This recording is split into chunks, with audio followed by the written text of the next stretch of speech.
예, 잘 잤어요? 그 다음에 이제 134쪽을 한번 보죠. 134쪽.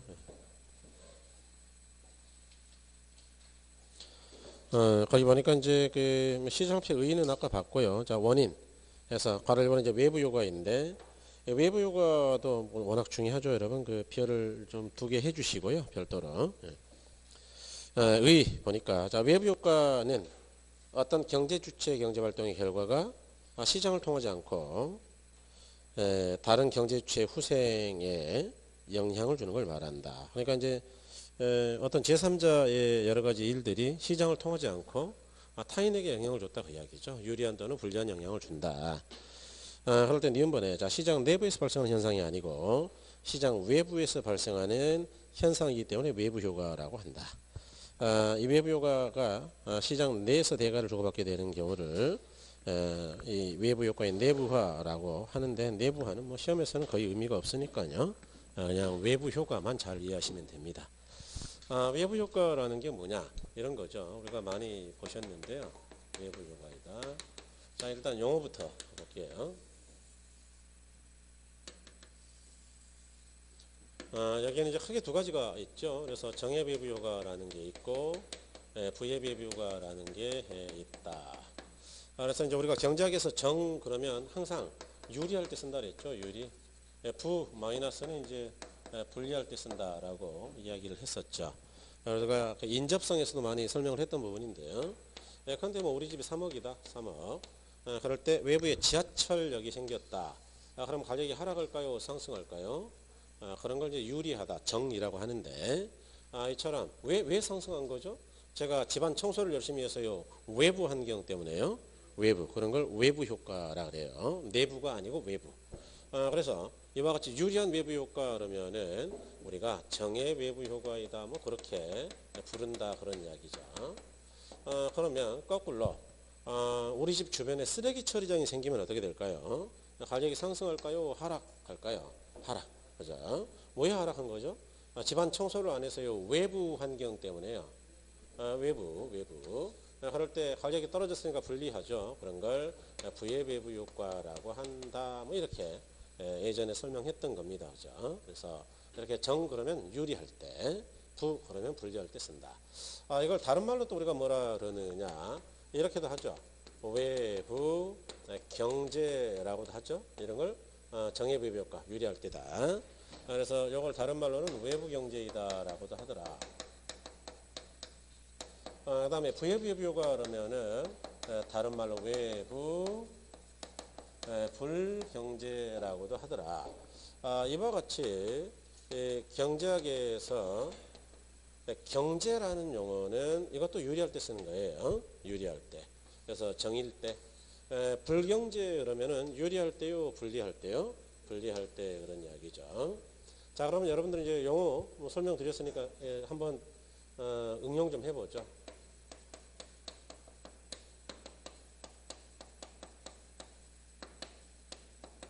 이따가 이제 마지막 시간에 할 건데, 정해질 때 효과라면은 불리할 때요, 유리할 때요? 부해질 때 그러면 유리할 때요, 불리할 때요? 그러겠죠. 뭐 이거는 뭐 들어봐서 아시겠지만 안 들어보신 분들은 뭐 나중에 들으면 돼요. 지렛대 효과는. 어쨌든 간에 유리한 지렛대는 뭐라 그러느냐? 정의 지렛대. 불리한 지렛대는 뭐라 그러느냐? 부의 지렛대 이렇게 하면 되겠죠. 좀 발전이 있어야죠. 그죠? 계속해서 똑같은 용어만 설명하면은 어려운 거를 이야기를 못 하죠. 그 다음에 요건 뭐예요, 그럼? 요거 조금 어려운데. 규모의 경제라는 거는 불리할 때 쓰겠어요? 경제 그랬으니까 유리할 때 쓰겠어요? 예, 그러면 규모의 불경제 그러면은 유리할 때 쓰겠어요? 불리할 때 쓰겠어요? 요거는 외부 환경 때문에 유리하냐 불리하냐의 문제였어요. 그럼 규모의 경제는 외부 환경 때문에요? 규모 때문이에요? 그렇죠. 규모가 커질 때 유리하다 그러면 규모의 경제. 규모가 너무너무 커질 때 불리하다 그러면 규모의 불경제. 많이들 쓰는 용어죠, 사실은. 많이들 쓰는 용어인데 정확한 정의가 잘 안 되죠. 그래서 질문 드려볼 테니까 한번 이야기를 해보세요. 자, 나온 김에 설명 끝내겠습니다. 어떤 사람이 1인 기업을 만들었습니다. 오늘날 우리 상법은 이제 개정돼서 1인 기업도 가능합니다. 예외적으로. 그러니까 과거에는 최저자본금 5천에다가 이사 3인, 감사 1명, 4명 있어야 되는데 지금은 4명 없어도 돼요. 최저자본금 5천 없어도 됩니다. 100만 원 가지고도 만들 수 있어요. 법인. 어쨌든 1인 기업을 만들었다. 그러니까 이 사람은 본인이 대표예요. 사장. 그 다음에 본인이 제조를 해야 돼요. 제조가 끝나면 새벽같이 나와서 물건 만들고 그러면 이제 장사하러 가요. 영업. 그래서 거래처가 늘었다 그러면 이제 배달을 해줘야 돼요. 또 밤에 물류. 그런 다음에 밤 12시쯤에 회사로 와가지고 그동안에 팔았던 거 정리해야 돼요. 정리. 그러니까 혼자서 5가지 일을 하려니까 대단히 효율이 높을까요? 떨어질까요? 그럼 미치겠죠. 그런데 어마어마하게 열심히 일을 해가지고 회사가 성장을 했습니다. 그래서 직원이 5명이 됐어요. 그러니까 사장은 사장 일만 하면 되고 영업은 종일 영업만 합니다. 그러니까 거래처가 적었을까요? 많이 늘었을까요? 많이. 물리직원은 아침부터 저녁까지 배달만 합니다. 격리직원은 계속 장부만 정리합니다. 그러니까 효율이 떨어진다고요? 높아진다고요? 높아진다. 규모가 작아졌어요? 커졌어요? 그런데 매출액이 혼자 할 때보다 8배가 늘었다. 그러면 5배라고요? 8배라고요? 8배. 그러면 불리한 거예요? 유리한 거예요?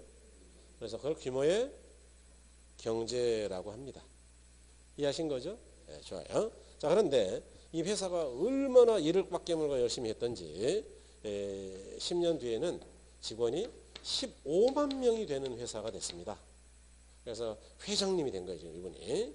그랬더니 15만 명 중에 영업하는 친구들이 7만 명, 물류 직원이 3만 명, 격리 직원이 1만 명, 제조 1만 명, 사장 1명. 나머지는 다 간접 부문 관리하는 거. 뭐 전혀 돈벌이와 관계없는 것들. 예를 들어서 영업사원들이 맨날 다 열심히 일할까요? 열심히 안 할 수도 있을까요? 안 할 수도 있으니까 그걸 감독 관리해야 되거든요. 그러니까 효율이 좀 떨어져, 비효율. 그래서 규모가 너무너무 커지면 혼자 할 때보다 15만 배가 증가하느냐 그러진 못하더라. 그래서 이런 건 규모가 너무 커서 비효율적이니까 경제요, 불경제요. 그런 걸 불경제라고 합니다. 그래서 자, 그러면 이제 기왕 설명한 것 끝까지 가죠.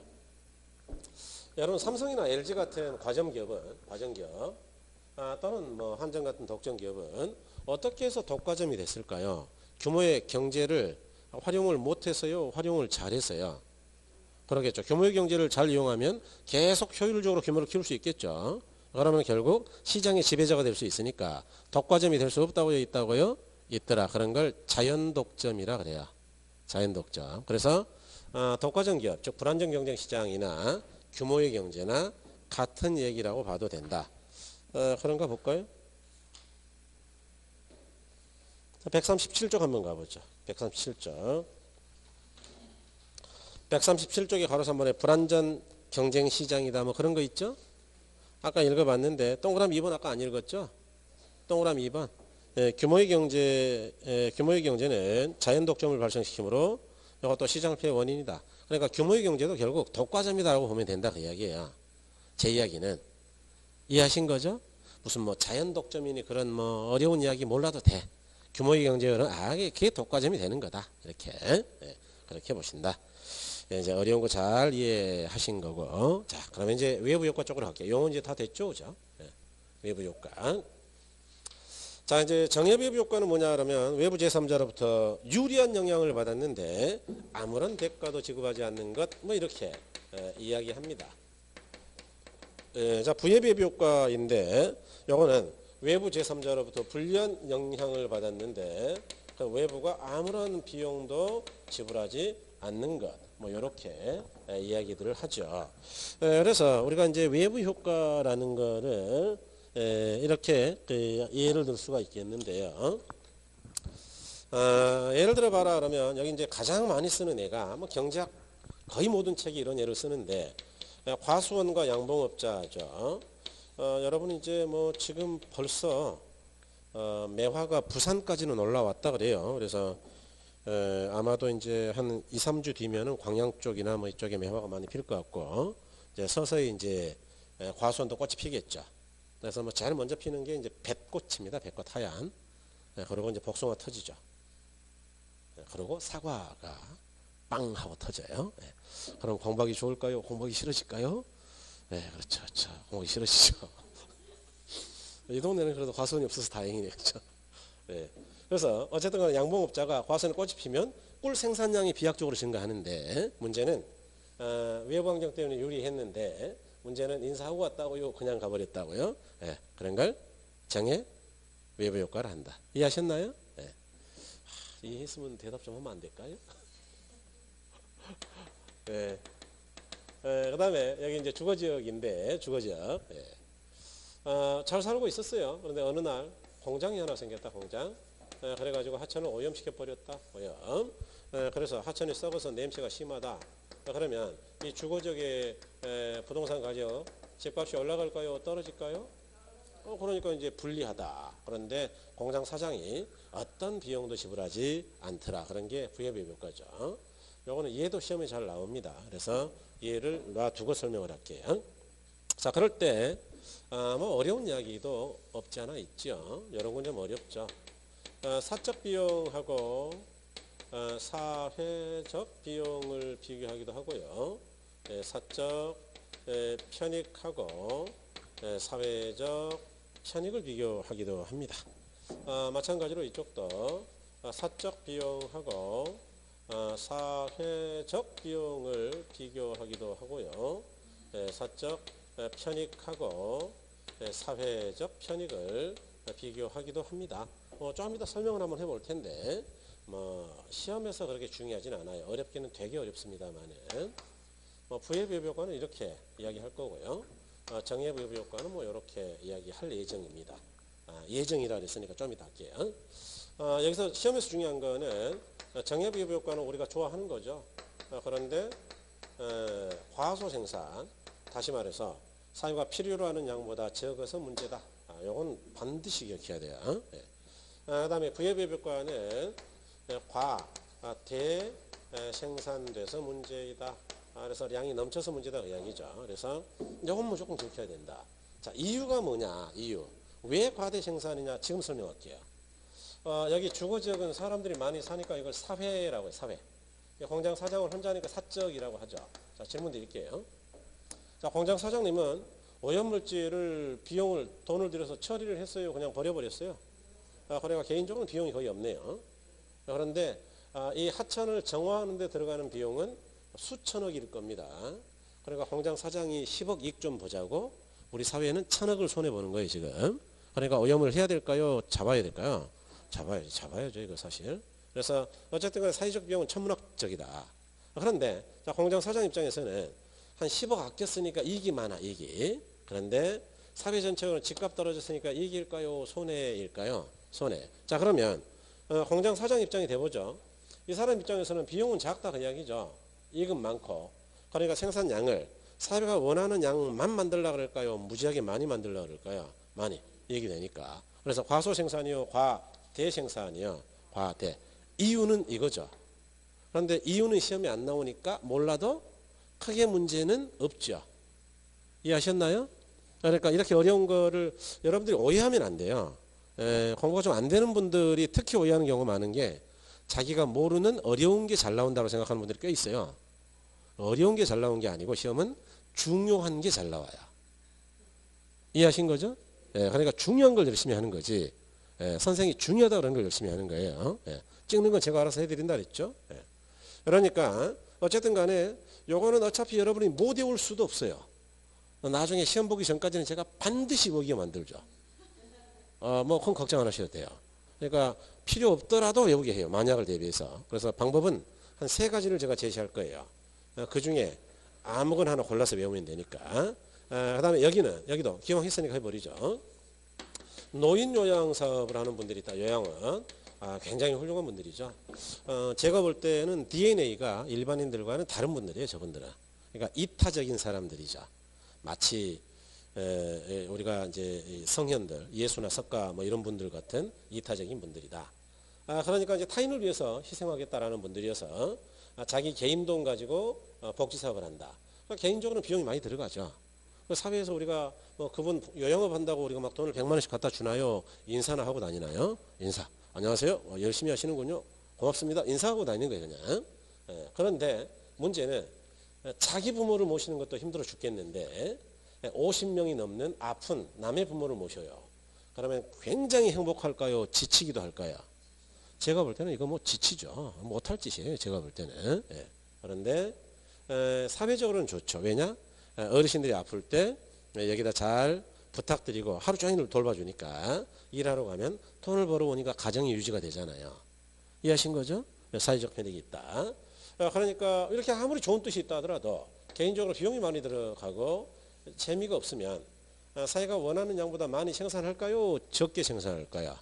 그러겠죠. 그래서 결국 과소 생산이 된다 그 이야기죠. 그래서 이유는 모른다 하더라도 이건 기억하자 그랬어요. 자, 이제 그러면 지금부터 한번 가보죠. 예컨대 정해비효과는 필요량보다 적어서 시정이 실패한다. 그러면 정부가 개입하겠죠. 그래서 어떻게 수정하려고 그러느냐. 늘리려고 노력할 것이다. 자, 그럴 때는 어떤 정책을 써야 될까요? 규제 정책이요? 조장 정책이요? 그러겠죠. 이런 일을 하는 분들에게 힘 좀 내라고 보조금을 지급한다라든지 아니면 세금, 조세를 경감시켜 주겠죠. 그러면 어떤 일이 벌어지느냐. 자, 그래프도 뭐 썩 중요하지 않습니다. 그래프 그리긴 하는데 중요하지 않아요. 이런 거죠. 예컨대 여기 자 수요와 공급이 원래 이렇게 있었다. 그래서 균형가격과 균형량이 어떻게 됐느냐. 500원에 80개였다. 우리 사유가 필요로 하는 양은 100개라고 치자. 100개. 그럼 80개면은 넉넉한 거예요? 부족한 거예요? 네, 모자라죠. 모자라서 실패했다 그 이야기예요. 그럼 정부는 이런 사람들이 열심히 하도록 보조금을 주고 조세를 경감시켜주면 어떻게 되느냐? 많이 늘어나겠죠. 자, 그러면 이 동네는 어른들 모시고 살기 참 좋은 동네네. 그래서 주택에 대한 수요가 감소할까요? 증가할까요? 증가. 그러면 균형이 이리 가니까 가격은 상승하고 균형량은 감소요? 증가요? 증가. 그래서 우리가 필요로 하는 량까지 늘릴 수가 있다. 다시 말해서 필요한 량이 될 때까지 량을 늘릴 수가 있다 그런 이야기죠. 그래서 이와 같이 조정 정책을 통해서 딱 필요한 양이 될 때까지만 계속 조정하면 돼요. 그러면 시장 실패로 수정할 수 없다고요? 있다고요? 있다. 이렇게 되는 거죠. 네. 그다음에 자, VAB효과는 어떻게 되느냐? 이렇게 되겠죠. 요거는 이제 너무 넘쳐서 아까 실패했다 그랬죠. 그러니까 100개보다 많아서 실패한 거예요. 그러면 시장이 실패했으니까 개입하려고 그럴 거다. 어떻게 개입하느냐? 너무 많으니까 더 늘리게 할까요? 규제 정책을 써야 될까요? 규제. 그래서 대표적인 규제 정책이 뭐냐? 야, 오염시킬 거면 돈 내, 돈. 환경 개선 부담금에 부과죠. 부담금. 그 다음에 그도 안 되면 조세를 부과해버리면 되죠. 환경세 같은 세금을 때리면 돼요. 그러면 공급자 입장에서는 어떻게 될 가능성이 많은 거냐? 자, 한번 볼까요? 공급자. 원래 수요 공급이 이렇게 있었어요. 그 이야기는 균형가격하고 균형량이 500원에 120개였다. 그러니까 필요량이 100개인데 120개니까 필요량보다 모자라는 거예요? 넘치는 거예요? 넘치는 거죠. 그러면 양이 많으니까 줄여야 될 거 아니냐. 줄이기 위해서 얘한테 뭐라 그랬느냐. 야, 너 생산은 뭐 좋은데 오염시킬 거면 돈 내, 돈. 아니면 시키지 말든지. 그러니까 이 사람 입장에서는 생산비가 증가하죠. 그럼 공급이 증가하겠어요? 감소하겠어요? 감소. 그러면 균형이 여기서 이쪽으로 간다 그 이야기죠. 그러면 가격은 상승하고 균형량은 증가예요? 감소예요? 감소. 그렇죠. 그래서 필요한 량이 될 때까지 계속 규제하면 돼요. 량을 줄이면서 규제하면 된다. 그래서 나중에는 이제 뭐 공급이 감소하고 뭐 그런 이야기를 할 텐데 오늘은 지금 그래프는 안 중요하다 그랬어요. 자, 그런데 이렇게 규제를 해도 말을 안 듣는 경우가 있어요. 왜 그러냐? 예컨대 부담금 1,000만 원 내라 그랬더니 얘가 뭐라 그러느냐? 속으로 콧방귀를 뀌면서 1,000만 원 내지 10억 버는데. 그럴 때는 말을 들을까요? 안 들을까요? 안 듣죠. 그럴 때는 어떻게 해야 되느냐? 아예 공장이 이쪽에 못 들어오게 만들면 된다. 그게 뭐냐? 여러분 공법 공부하시죠? 용도, 그렇죠. 지역 지구제. 용도 지역 지구제를 시행한다 그러면 VAB효과를 제거할 수가 있다. 어떻게 제거되느냐? 예컨대 전용 주거 지역이다. 전용 주거 지역. 그러면 오염 발생시키는 공장은 진입할 수 있을까요? 없을까요? 아예 진입 불가해요. 지금 공법은 어디를 가고 있나요? 국회법 끝났나요? 끝났을 것 같은데 4주면 안 끝났어요?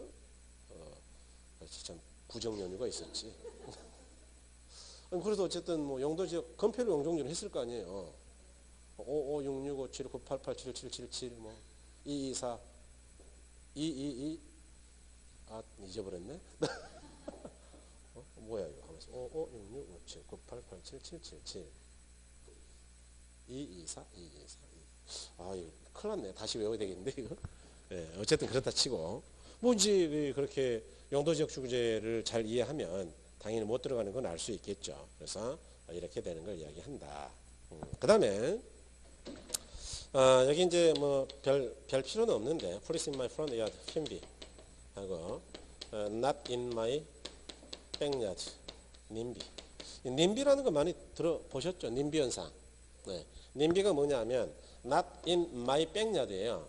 그러니까 우리 집 뒷뜰에다가 제발 장례식장이나 쓰레기 처리장 같은 것 좀 갖다 놓지 마세요. 우리 동네 그런 거 들어오는 거는 반대예요. 이렇게 이기적인 것, 뭐 꼭 필요한 시설이지만 남의 동네로 가라고 하는 거, 이런 걸 님비 현상이라 그래요. 님비 현상. Not in 그랬으니까 in 설치하자고요, 설치하지 말자고요. 설치하지 말라 그 이야기죠. 그런데 지하철역은 어떻게 하냐면 서로 가져가려고 난리예요. 이웃 주민들하고 싸우기까지 해. 우리가 더 인구가 많잖아 그러면서.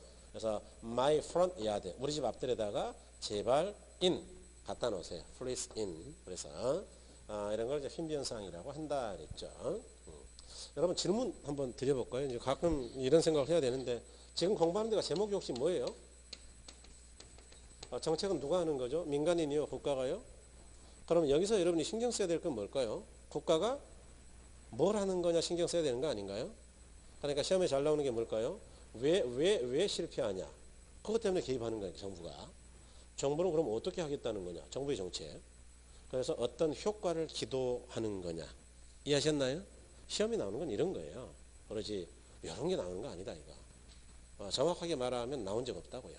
16회 때 1번 지문에 한 번 나오긴 했는데 지문 한 개. 그거 몰라도 답이 나와. 그러니까 그런 건 의미가 없어요. 그래서 이렇게 보셔야 된다.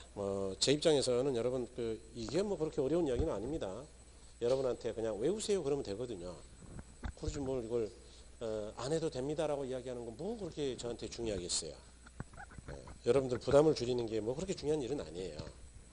제 부담을 줄이려면 외우세요 그러면 되죠. 이해하셨어요? 그러니까 제 입장에서는 그럴 이유가 없는데 이렇게 이야기한다는 거는 안 나오긴 한다 그 이야기예요. 미루어 짐작하세요. 네. 자, 그래서 정예배부 효과인데 여러분 거기 기억번 한번 보죠. 134쪽입니다. 정예배부 효과는 어떤 경제시행위가 제3자에게 의도하지 않는 편익을 주면서도 그 대가를 받지 않는 걸 말한다 그랬죠. 생태공원이 조성되는 경우 인근주택 시장에 미치는 영향은 그 예가 될 수 있다. 꼼꼼히 좀 읽어보셔야 됩니다. 니은번에 정예비협 효과를 발생시키는 재화의 배분을 시장에 맡기면 사회적으로 적정 수준보다 적게 생산되는 문제가 있다. 과소. 그 다음에 대개번에 생태공원이 조성되는 경우 인근 주택시장에서는 수요가 증가하여 부동산 가격이 상승한다. 즉 아까 뭐 수요가 증가한다 그랬죠. 그래서 이렇게 되더라.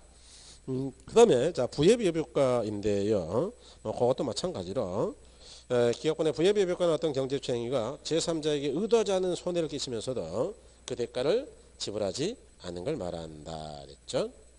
시멘트 공장 오염시키는 공장이죠. 자, 니은번 부예비협 효과를 생긴 재화의 배분을 시장에 맡기면 사회적으로 적정 생산량보다 많아지는 문제가 생긴다. 많아서 실패하는군요. 그 다음에 리을번 시멘트 공장에 대해 정부가 규제를 한다면 시멘트 시장에서 공급이 감소한다. 아까 뭐 감소한다 그랬죠. 그래서 양을 줄인다. 그래서 그런데 표가 있는데 표. 여러분 특히 부예비협 효과가 훨씬 잘 정리가 돼야 되고 부가 훨씬 시험이 잘 나와요. 그 다음에 어디를 정리한다 그랬느냐. 자, 첫째 줄 의, 두 번째 줄 과, 소, 과, 대. 그 다음에 세 번째, 네 번째 됐고 마지막 줄 뭐 생산 과정에서 소비 과정에서 뭐 그런 거 있죠, 그죠? 그래서 생산 과정에서는 주로 생산 과정 기억하시면 되겠습니다. 그래서 뭐 그런 정도를 정리하려고 노력한다. 그래서 그렇게 보시고 그래프는 뭐 아직 신경 덜 써도 돼요, 그런 거. 자, 넘어가십니다. 넘어가셔서 이제 우리가 거의 다 봤고요. 이제 어디까지 가느냐? 138쪽으로 가죠. 138쪽. 138쪽으로 가니까 제3절에 정부의 시장 개입 수단이다 하면 그런 거 있나요? 자, 거기다 별을 하시는 거예요. 그래서 정부가 개입하는 수단이다. 여러분은 이게 이제 뭐냐 하면, 자, 우리가 아까 그랬죠. 이렇게 이론이라는 거는 계속 연결선상에 있으니까 쭉 리듬을 가지고 연결해야죠. 아까 우리가 정부는 자본주의 시장에서 정부는 왜 시장에 개입한다 그랬느냐? 멀쩡할 때요, 실패할 때요? 실패할 때. 그래서 정부가 개입해서 시장 실패를 수정, 조정 보완할 수도 있는데 이런 걸 경제적 행위다 이렇게 이야기했고, 물론 실패할 때도 있다. 그럼 정부는 어떻게 개입할 것이냐라는 게 이제 지금 공부할 내용이에요. 정부의 개입 방법, 개입 수단인데 어떻게 개입하느냐? 정부가 개입하는 방법은 정부의 개입 수단이죠. 개입 방법. 크게 세 가지로 나눕니다. 세 가지. 책의 순서랑 약간 다르게 설명을 할게요. 어차피 뭐 똑같은 이야기니까. 제일 쉬운 것부터 할게요. 쉬운 게 토지 이용 규제예요. 토지 이용 규제이다. 그 다음에 두 번째가 직접적 개입이다. 그 다음에 세 번째가 간접적 개입이다. 그래서 이제 요게 간혹 시험에 나와서 한 5차례 좀 넘게 나왔거든요. 그런데 여러분들 이제 처음 하시는 분들이 어려운 게 이런 거예요. 제가 좀 이따 말씀드릴 이런 정부의 개입 정책들은 부동산학 개론에서 다 배우지도 않아요. 공법에서 나오는 것들이 많거든요. 공법.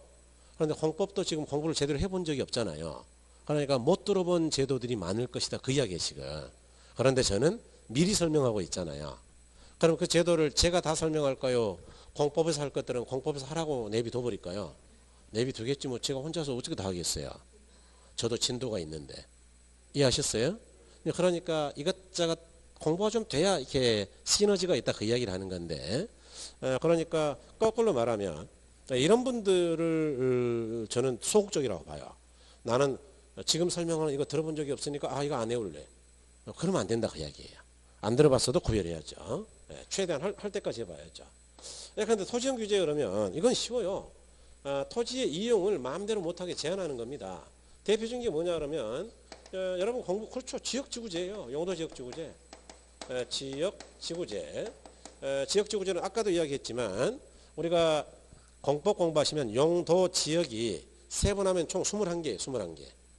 도관농자가 세분하면 21개. 21개 용도지역마다 건폐율과 용적률의 제한이 없을까요? 있을까요? 그러니까 내 마음대로 쓴다고요? 제한이 있다고요? 제한.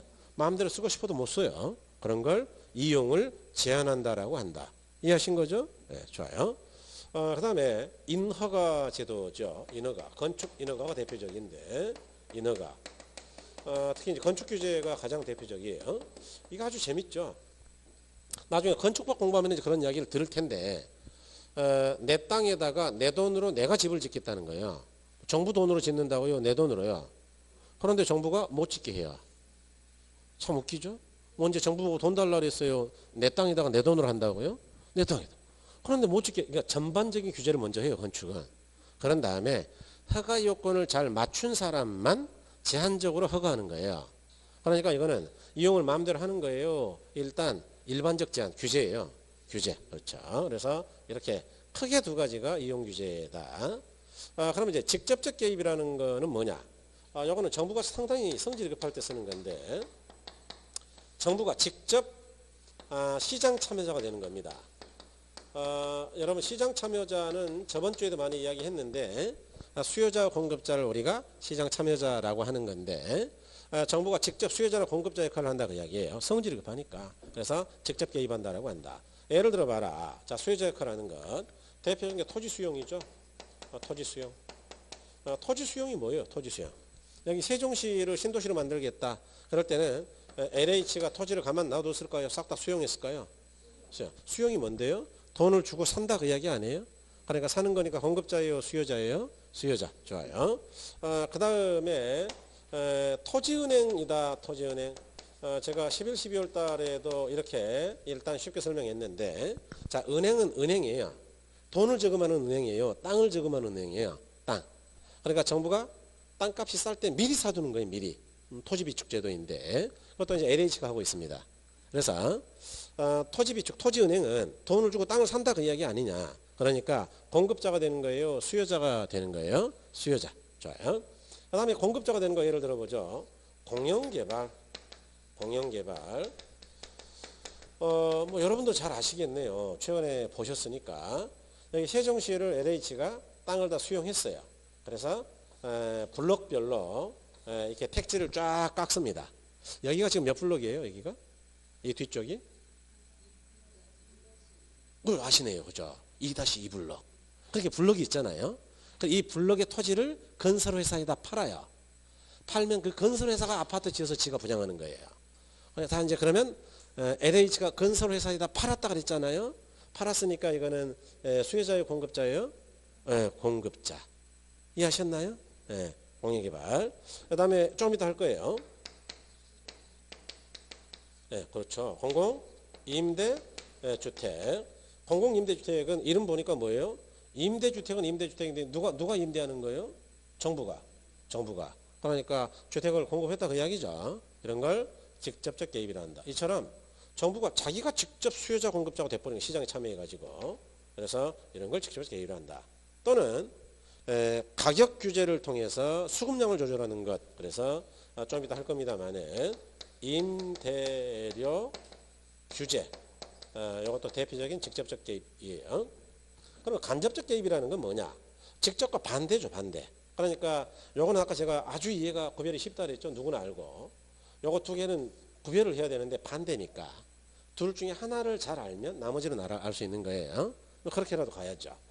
간접적 개입은 정부가 수요자 공급자가 되는 게 아니고 정부가 시장 참여자 수요자나 공급자를 지원하는 거예요. 지원.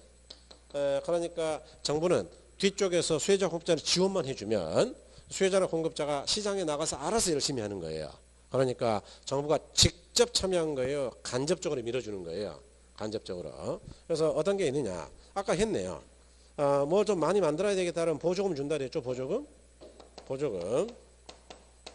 뭐 줄여봐야 되겠다 그러면 아까 보조금이요. 부담금이요. 부담금. 그 다음에 투기를 억제해야 되겠다 그러면 조세를 사정없이 때리면 되죠. 조세부가. 아니면 금융지원을 하면 돼요. 금융지원. 뭐 저리로 돈을 대출해 준다면 그런 이야기죠. 예컨대 국민주택 규모 이하의 주택들을 생산하는 건설업자가 있다. 그러면 이제 우리나라 같은 경우는 대단히 싼 저리로 건축자금을 대출해 주죠. 그래서 이런 금융지원 같은 것들이 있다면 시장에서 수요자 공급자가 열심히 뭘 만들려고 할 것이다. 이렇게 이런 걸 간접적 개입이라 한다. 자, 그래서 확인 한번 해보자 이야기죠. 자, 직접적 개입인데 여기 보니까 정부가 부동산 시장에 개입하여 직접 뭘 한다고요? 수요자나 공급자 역할을 하는 것이다. 이해하셨나요? 예, 그래서 개입수단 봤더니 동그라미 1번에 토지은행 제도죠. 그 다음에 옆 페이지에 동그라미 2번에 공용 수용이라고 있나요? 그게 토지 수용이에요. 토지 수용. 공용 수용. 네. 나중에 공법에서 공부할 겁니다. 공법. 여러분은 본격적으로 공부하지는 않아요. 감정평가사들은 굉장히 이걸 비중 있게 공부하는데 걔들은 그 보상평가, 수용에 따른 평가를 해야 되니까 공익사업을 위한 토지 등의 취득경하는 법률은 여러분 범위는 아니죠. 공치법. 그런데 어차피 이야기는 반드시 들을 거예요. 그 다음에 이제 공공택지개발이나 분양, 아까 공영개발, 그 다음에 공공임대주택 뭐 이런 거 아까 이야기했죠. 그죠? 이런 것들이다. 자, 그 다음에 보신 김에 그 앞쪽에 138쪽에 옆 페이지 참고에 토지은행 제도라고 있나요? 요거 간혹 나와요. 간혹. 그래서 여기 보시면 미래 토지 수요에 대비하여 정부가 미리 미개발 토지를 대량 매입하였다가 토지 수요 증가에 대비해 소유자에게 매각 또는 임대하는 제도이다 그랬죠. 그래서 이걸 이제 공공토지 비축 제도 또는 토지은행 제도라고 하는데 여러분은 이렇게 의 정도만 기억하시면 돼요. 간단하네요. 뭘 미리 사둔다는 이야기냐? 땅. 그래서 토지를 저금한 은행이다. 이렇게. 그다음에 가로 2번에 간접적 개입이죠. 그래서 의 보시면 기본적으로 시장의 틀을 유지하면서 수요자나 공급자에게 제공하는 각종 금융, 조세 등 지원이나 보조금 이런 것들이다 그랬죠. 그다음에 이제 가로 3번에 토지형 규제인데 개인의 토지 이용을 사회적으로 권한 건방을 유도하기 위해서 법적 사회적 조치에 의해 구속 또는 제한하는 수단이다 그랬죠. 그래서 이번에 지역주거제라든가 건축규제 쭉 뒤로 가니까 인허가 뭐 그런 거 있나요? 이런 것들이다. 그래서 이용을 못하게 하는 것. 그 정도 기억하시면 돼요. 자, 다시 정리합니다. 여기요. 칠판 잠깐 보시죠. 간단하죠? 이용 규제를 먼저 기억하자. 이용을 마음대로 못하게 하는 것. 지역주거제나 인허가. 그 다음에 직접과 간접은 둘은 어차피 반대니까 한쪽만 잘 기억하자. 제가 볼 때는 직접이 편하죠. 직접. 그러면 직접 수요자가 되는 것 이런 거 있고 직접 공급하는 것 이런 거 있죠. 아니면 가격을 규제하는 임대료 규제가 있다. 이런 정도. 말 그대로 소유권 통제라는 것도 있는데 요즘은 소유권 통제는 거의 안 해요. 옛날에는 이제 농지 소유 상한제라는 게 있었는데 마음대로 사지를 못했어요. 그런데 요즘은 농업 목적이라면 마음대로 사요. 옛날에는 또 우리나라가 외국인 토지 취득 금지, 외국인 토지 취득을 못하게 할 때가 있었어요. 옛날에. 그런데 지금은 외국인이 아니고 별놈이라도 마음대로 삽니다. 그러니까 제주도는 다 중국 땅이에요. 이해하신 거죠? 잘한 거예요. 아니 저 중국 애들이 제주도 와서 돈 많이 써가지고 땅을 가지고 중국으로 가겠어요? 땅은 그대로 있겠어요? 그대로 있는 거지 뭐. 우리도 좀 만주 땅을 좀 사야 돼요. 만주 땅. 그래서 통일되면 한판 붙어야 돼. 고구려를 수백해도 고구려. 여러분들 전혀 심각하지 않은데 우리 국토 면적이 현재보다 2.5배는 넘어야 돼요. 그래야 세계를 지배하는 나라가, 지배까지는 하지 말고 주도하는 나라가 될 수 있어요. 인구 한 1억 5천. 일본 정도 수준은 돼야 돼. 일본. 그래야 일본을 꼼짝 못하게 할 수 있어요. 요즘 저 떠드는 거 보세요. 일본 애들. 기사라 가지고. 심심하면 한 놈씩 나와가지고 독도는 우리 땅이라고 맨날 그러잖아요. 자식들이 아주 집요한 놈들이거든요. 그래서 가만두면 안 되는데 저거 진짜. 제4절. 이제는 가만둘 수밖에 없는 시대가 돼버렸어요. 일본. 사드가 잘 모르시죠? 사드의 비밀을. 나중에 뭐 합격하면 이야기해 드릴게요. 사드 때문에 이제 일본하고 공동운명이 돼버렸어요. 대통령이 문재인이 된다 하더라도 뭐 못 바꿀 겁니다. 그 아마. 제가 볼 때는 못 바꾸죠. 사드의 정체는 뭐냐면 삼각측량이에요. 그러니까 이제 그 엑스밴드 레이더라는 게 일본에 2개 있거든요. 2개. 근데 2개 가지고는 정확한 위치를 못 잡아. 원래 측량은 3군데 삼각 측량을 해야 상대적 위치를 정확하게 잡을 수 있어요. 그래서 북쪽에서 쏜다 그러면 이놈이 진짜인지 가짜인지 어디에서 쐈는지 속도가 얼마인지를 정확하게 하려면 3개가 있어야 돼. 그러니까 모든 측량은 뭐 저희 토목 쪽을 해보신 분들은 아시겠지만 그 삼각 측량이 기본이거든요. 그래서 삼각 측량을 위해서 반드시 필요한 게 이제 엑스밴드 레이더 사드고요. 그래서 군사협정, 군사정보 교류 한 거예요. 요거하고 요거 교환해야 될 거 아니에요, 이거. 네. 게다가 이제 지금 여기서 끝나는 게 아니고 인근의 태평양 국가 9개 국가가 정보 교류 협력을 하게 돼 있어요, 지금 차차. 저쪽 저 말레이시아하고 뭐 저 태국하고 베트남, 그다음에 호주 뭐 등등 싹 묶어 가지고 9개 국가. 그러면 이제 9개 국가에서 빠지는 것도 불안하고요. 또 끼는 것도 불안해요. 끼면 이제 우리 마음대로 아무것도 못 해요. 그 군사행동을 같이 해야 되거든요. 또 빠지면은 우리 혼자 붙어야 돼, 중국하고. 북한이야 뭐 이기고, 제가 볼 때는 북한은 이겨요.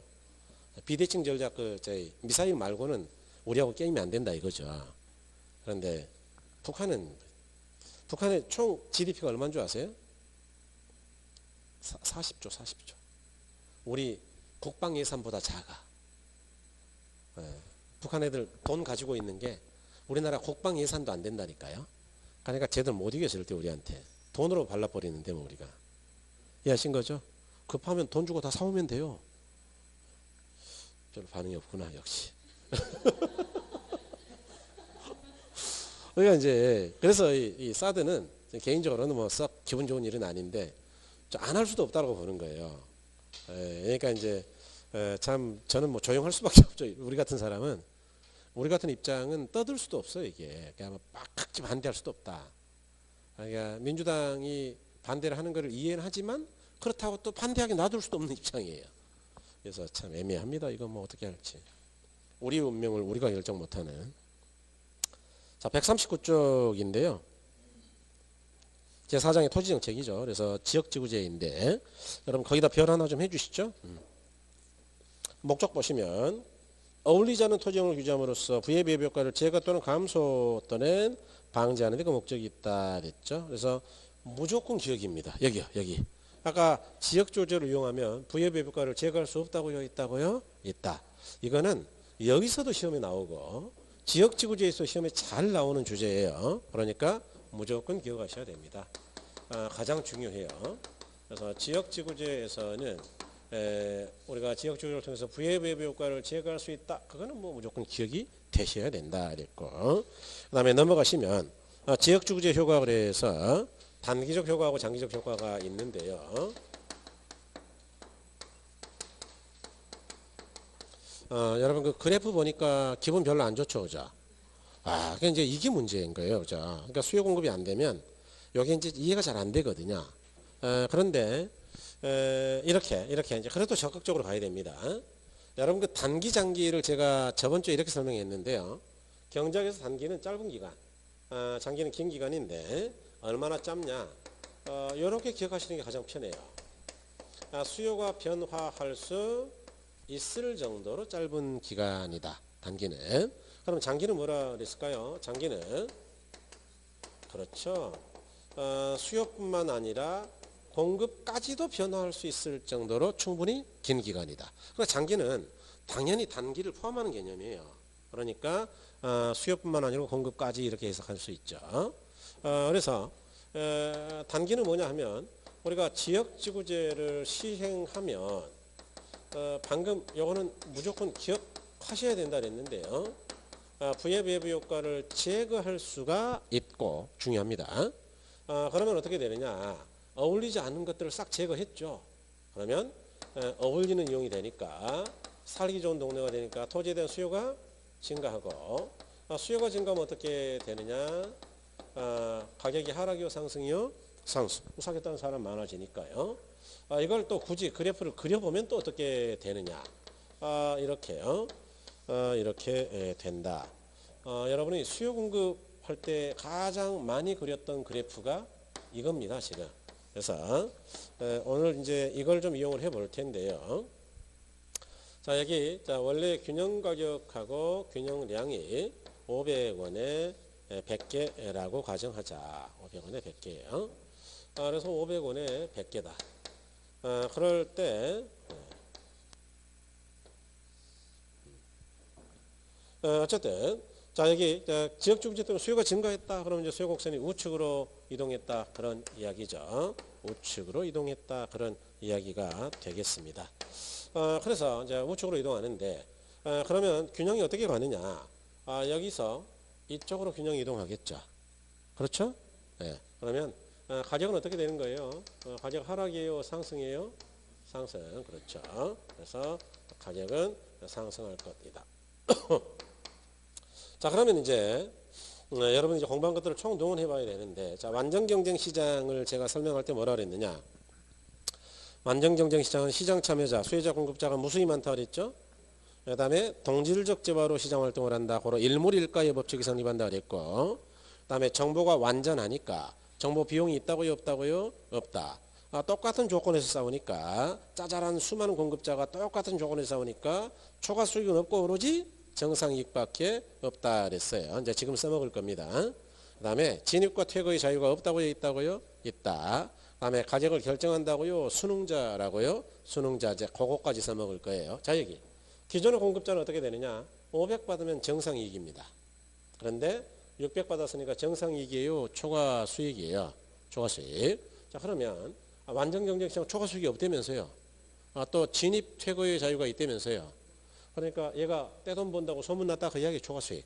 그러면 얘 혼자 벌라고 놔둘까요? 새로운 공급자가 시장에 진입할까요?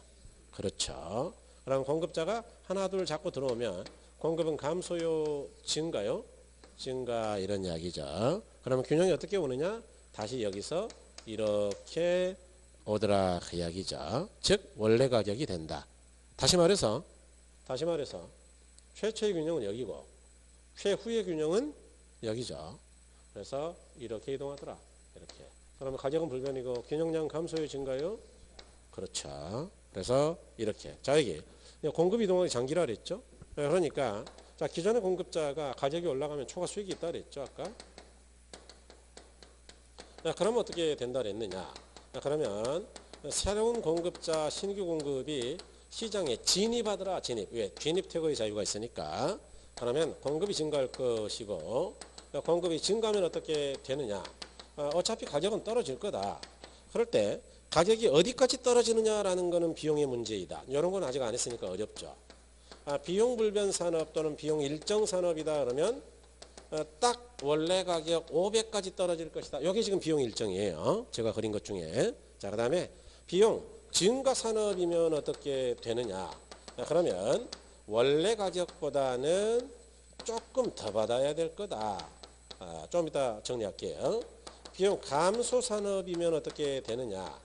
요거는 원래 가격 500보다는 조금 덜 받아야 될 것이다. 이렇게 하는데, 자, 여기 여러분이 수요 공급이 일어날 때 이렇게는 했죠. 요거는 수요가 50% 증가했다라고 가정하자. 플러스는 증가란 이야기예요. 그럼 여기는 공급도 똑같은 너비니까 몇 프로 증가했다고요? 50. 그런 게 비용 불변인데, 자, 비용 증가 산업 예를 한번 들어보죠. 여기 수요가 50% 증가했어요. 그러면 이제 가격이 600까지 올라갔을 것이다. 그럼 기존의 공급자는 초과 수익이 있으니까 새로운 공급자가 진입할 것이고, 그러면 공급이 감소할까요? 증가할까요? 그래서 공급이 50% 들어온다면 딱 점선까지면 되는데, 많이 봤던 느낌이 있죠. 그런데 생산비가 증가하면 공급자가 많이 들어올 수 있을까요? 없을까요? 없겠죠. 충분히는 못 들어오겠죠. 왜? 생산비 비싸니까. 그래서 플러스 20%라면 어떻게 될 것이냐 그 이야기예요. 그럼 어떻게 될까요? 그러면 가격이 떨어지긴 떨어지는데 완전히 떨어졌어요? 덜 떨어졌어요? 다시 말해서 균형이 이렇게 갔다 그 이야기죠. 그러니까 가격은 500보다는 하락이요 상승이요? 균형량은 감소요 증가요? 이렇게 됐다 그 이야기죠. 즉 원래 가격보다는 500보다는 상승이다. 그러니까 600에서 떨어졌는데 덜 떨어졌으니까 500보다는 비싸다. 이런 걸 비용 증가 산업이라고 하죠. 어떻게 막 고개를 끄덕이고 그러시는 것 같아서 또 조금 당혹스럽습니다. 이게 그림 안 보셨는데 이렇게 이해를 해버리신다 그러면 이게 굉장히 당혹스러운 일인데 좋아요. 훌륭하죠. 자, 그래서 이제 이렇게 가는데, 그래서 수요 공급하고 여기 지금 그래프 분석이 다른 게 딱 하나밖에 없어요. 수요 공급에서는 단기 장기를 구별을 안 했죠. 결과만 쫓아갔잖아요. 결과만. 그런데 지금 정책에서는 단기하고 장기로 나눠서 분석하는 거예요. 순서에 준해서. 이해하신 거죠? 야, 그거밖에 차이가 없으니까 수요 공급하고 똑같은 이야기를 하는 것이고, 바로 그때 그래프를 그려 보셔야 오늘이 편하다는 이야기죠. 자, 그런데 처음 하시는 분들이니까 그려봤다 한들 편하겠어요? 그러니까 어떻게 하느냐. 자, 그럼 나는 그래프 잘 모르겠다. 아마 80%가 그럴 거예요. 그래프 아직은 어렵다. 좋아요. 어려우면 이걸 공부하지 말아야 되느냐? 아니요.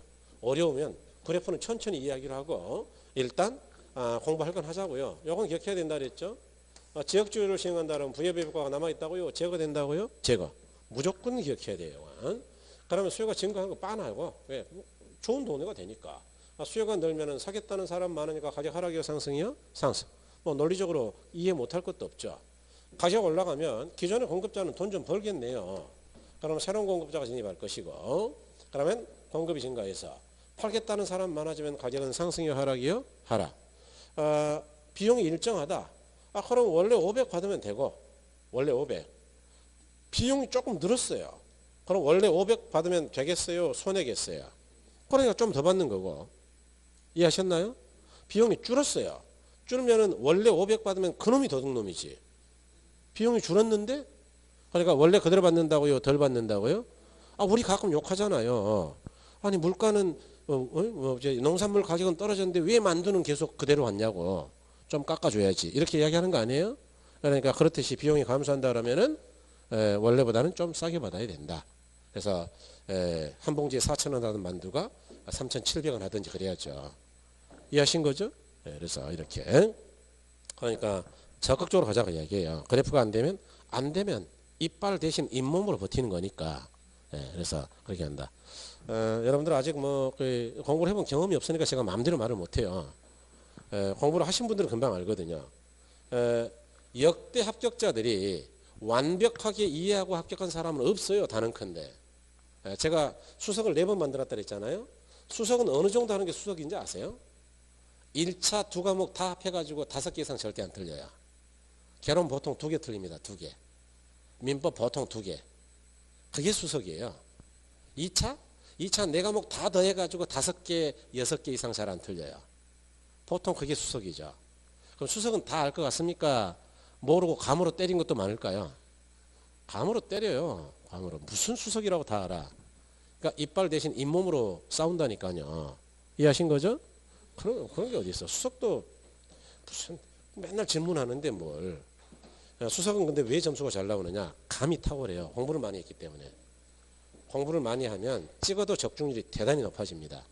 그것 좀 경험해 보세요. 그것 좀. 나중에 알려드리긴 하는데 제가 문제 풀 때 몇 가지 유형을 좀 알려드리긴 하는데 네, 여러분들이 경험을 해보셔야 돼요. 찍어서 맞추는 그 즐거움을. 단기효과죠. 그래서 140쪽이죠. 자, 지역주의는 부동산 이용을 특정한 용도로 제한함으로써 어울리지 않은 토지 이용으로 인하여 주택가치가 하락할 위험이 감소한다. 따라서 해당 지역에 대한 주택의 수요는 증가하게 되고 수요가 증가함에 따라 주택의 가치는 상승하게 되어 기존 공급자는 초과 이윤을 획득하게 된다 그랬죠. 그래서 여러분 그 밑에 그래프 밑에 박스 보니까 수요가 증가하면 균형까지 상승하고 균형 증가하고 뭐 기존 공급자는 초과 이윤이 있다. 그래서 수요가 변화하는 것까지는 이제 단기로 본 거죠. 자, 장기. 기존 공급자 초과 이윤이 발생하면 자, 기존 공급자는 규모를 증가시키고 다른 공급자가 시장에 진입하여 이때 공급이 증가한다. 즉 이 경쟁이 발생하므로 초과 이윤이 사라진다. 초과 이윤이 사라지는 위치는 비용 일정이냐, 비용 증가냐, 비용 감소에 따라 약간 달라진다. 그래서 그 밑에 그래프 밑에 가니까 비용 불변이죠. 공급이 증가하면 가격이 하락하고 초과 이윤이 소멸되면서 장기적으로 가격은 원래 그대로 불변, 균형량 감소의 증가요, 증가 그 이야기입니다. 그 다음에 비용 증가 옆에 보죠. 공급이 증가하면 가격이 하락하고 초과 이윤이 소멸되는데 장기적으로 균형 가격은 원래 500보다는 하락이요 상승이요 그 이야기예요. 500보다는. 그 다음에 균형량은 증가한다 이렇게. 그래서 이렇게 보시면 되겠다. 그래서 이제 그렇게 보시고 그 옆에 뭐 나머지 대책 이런 것들은 천천히 해도 돼요. 시험에서 안 중요합니다. 이순한테 할 거고요. 어디로 가시느냐? 자, 144쪽으로 한번 가보세요. 144쪽에 가시니까 자, 제5절에 주택정책이라고 있나요? 중요합니다. 어려울 거예요. 자, 1번에 임대료 규제에다 일단 별 3개. 별 몇 개요? 3개. 그 다음에 넘어가셔서 147쪽에 가시면 큰 3번에 주택보조라고 있나요? 거기 이제 임대료 보조라는 건데 별 2개. 별 2개. 별 2개요. 그 주택보조 옆에다 하나 써놓으실래요? 임대료 보조라고. 임대료 보조. 그러니까 시험에 잘 쓰는 용어는 임대료 보조예요. 물론 중간중간에 다 나옵니다만은. 그 다음에 여러분 149쪽에 가시면 괄호 4번에 혹시 여과연상이라고 있나요? 별 1개, 별 1개. 그 다음에 150쪽에 가시면 공공임대주택의 공급이다 뭐 그런 거 있죠.